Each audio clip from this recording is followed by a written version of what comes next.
La denuncia de irregularidades es entendida por algunos como una traición, pero ¿es siempre el disidente un traidor? Consideramos la ética de la disidencia hoy entre amigos. Gracias por acompañarnos entre amigos, esta conversación que tenemos regularmente Guillermo Serrano, Elsa Mazón y tu servidor Jesús García, comentando algunas de las historias que nos llaman la atención esta semana. Y en los Estados Unidos, dos decisiones de la Corte Suprema, una que extiende los derechos laborales a personas homosexuales y otra que afecta a un grupo de inmigrantes con aspiraciones a continuar en los Estados Unidos, los reconocidos Dreamers, aquellos jóvenes que fueron traídos como inmigrantes a los Estados Unidos con una situación de inmigración irregular y que ahora en la etapa de universidad, en la etapa de entrada a la vida laboral, aspiran a continuar como residentes en este país. Una de las cuestiones es que la Corte Suprema dictaminó en contra de acciones de la administración del presidente Donald Trump de eliminar la protección que esos estudiantes de DACA tenían. Bueno, hay que reconocer una cosa, estos jóvenes que hoy día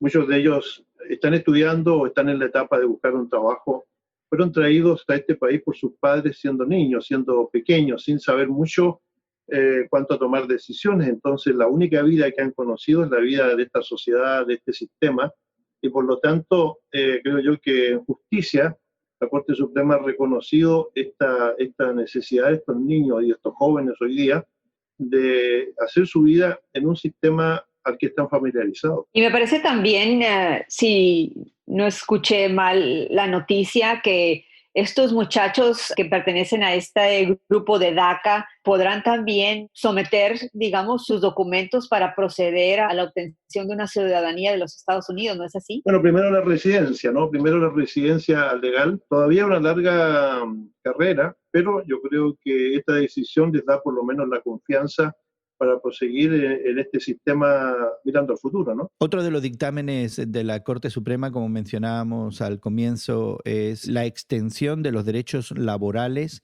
en contra de la discriminación de personas homosexuales, algo que ha llamado la atención y particularmente una de las cosas que a mí me llama la atención es que las opiniones judiciales emitidas por la Corte Suprema en la extensión de esos derechos laborales viene de dos jueces conservadores y dos jueces que obtuvieron sus cargos en la administración Trump, lo cual es sorpresivo. De alguna manera, muchos conservadores hubieran esperado que jueces más liberales hubieran escrito opiniones acerca de esto, pero no dos jueces conservadores. Lo que sucede, y uno tiene también que entenderlo viviendo en el sistema norteamericano, es que no importa la orientación sexual de una persona, hay ciertas cuestiones que deberían mantenerse, como es el derecho al trabajo, el derecho a la vivienda, el derecho a la herencia, el derecho a prestaciones de salud.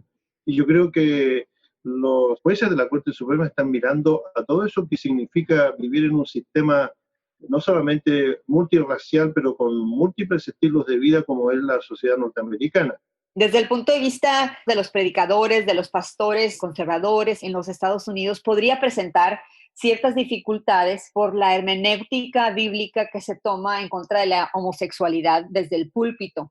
Entonces, ciertos, digamos, sermones que hablen de esta posición podrían ser considerados entonces legalmente ofensivos, legalmente discriminatorios en contra de los gays. Tomemos en cuenta una cosa, por ejemplo, Franklin Graham, el líder de esta Samaritan Purse y que ha sucedido a su padre Billy Graham, se mostró muy disgustado, muy ofendido por esta decisión, por lo que tiene que ver con las instituciones cristianas donde a lo mejor los empleados pueden manifestar su preferencia sexual y no pueden ser despedidos en base a una cuestión religiosa, a una cuestión filosófica. Pero yo creo que las organizaciones van a tener que comenzar a lidiar con esta situación desde una perspectiva legal y no de una perspectiva filosófica, ni mucho menos. Por otro lado, Guillermo, como tú nos recordabas, vivimos en un Estado de derecho donde hay una separación de poderes y, entre otros, hay una separación de la Iglesia y del Estado. No tenemos expectativa de que un Estado secular esté obligado a mantener ninguna posición que favorezca ciertos posicionamientos religiosos. Pero la noticia quizá más sensacionalista, diría yo,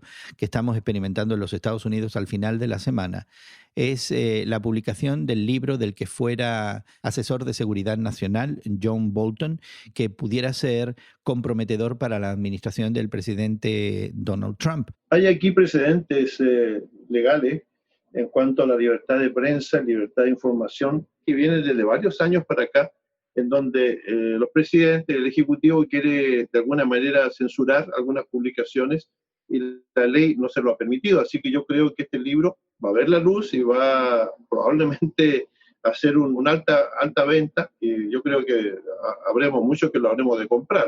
Yo estaba pensando que tú no te lo vas a perder.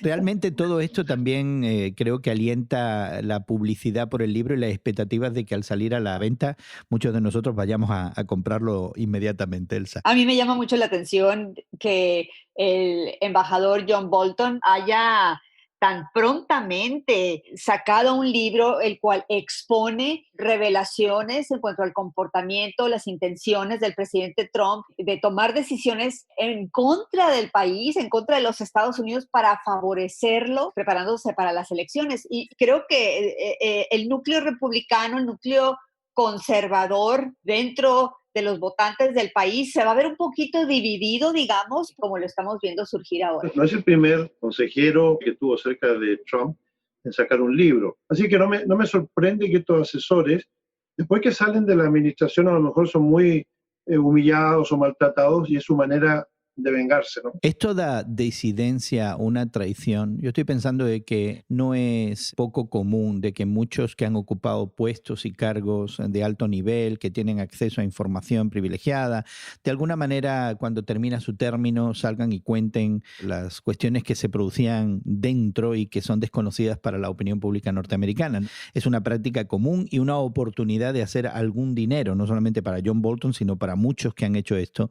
Con el presidente Trump lo que hemos visto es que esto se produce mientras él está en la Casa Blanca, quizás a diferencia de otros que nos enterábamos después, ¿no? Uh-huh. Pero esta idea de el disidente, el que era uno de los nuestros y ya no lo es, y ahora es un opositor, ¿es toda disidencia una traición? No, no necesariamente. Es el reconocimiento, creo yo, de una posición que llega a un límite en donde una persona acepta los fallos, los errores, los pecados, como queramos llamarle, de uno que está en una posición de liderazgo, pero llega a un punto en donde ya no se puede seguir soportando cierto tipo de actitudes y la persona finalmente explota. Es decir, es una actitud muy humana, esta de querer decir su verdad, lo que ella piensa, lo que la persona cree, y que realmente de alguna manera salva el juicio que vendrá después en la opinión pública. Yo pienso que es muy humana esta actitud. Pues desde el punto de vista ético, Gerson, creo que una persona tiene que ver hacia adentro, ver hacia